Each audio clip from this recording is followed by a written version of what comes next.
Hey, what's up? This is Ricardo at Parts People, and in this video, we'll outline the steps for completing a part replacement on your Dell PC. Visit our website and use this coupon for a 5% off discount.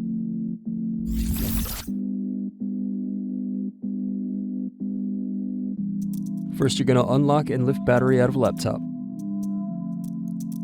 Next, press in keyboard latches and loosen keyboard.